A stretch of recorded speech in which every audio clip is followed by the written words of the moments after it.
Christians, I get so sick of people saying, like what this person is saying here. When it comes to English, the one that has not been altered, meaning the Bibles, is the King James. All versions after that, even the New King James, has been altered by 30%.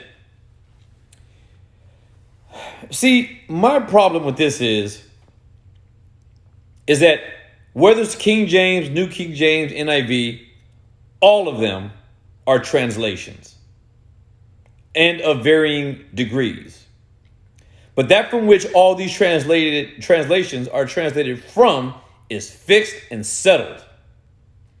And generally speaking, there is nothing in any of these translations that is different than what the Word of God actually says in the original language or in the original text, whether it be the Aramaic, the Hebraic, or the Greek. So the fact of the matter is, the fundamental things that must be believed are not altered whatsoever at all.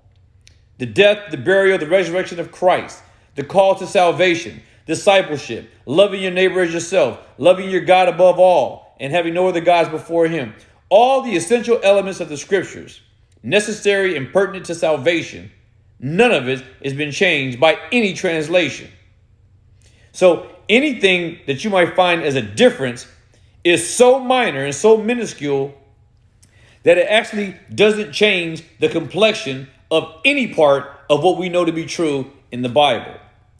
So once again, when it comes to translations, pick a translation, not the Living World translation or the New World translation, but King James, New King James, American Standard, Revised Standard Version. They're all good versions. And what I suggest and recommend is that you pick the one that is the easiest for you to read. My preference is the King James Version. It's just my preference. That's what I started reading from a kid, and I've never stopped. I study with that one. I study with the concordance that's based on the King James. I study with the lexicon that's key to the King James. So, and I use a concordance that's connected to the King James, if I haven't said that already. So, I hear what this person is trying to say, and you can take it or leave it, but I say read a version or translation that is the easiest for you to read and understand. It's better to read one of them than none of them.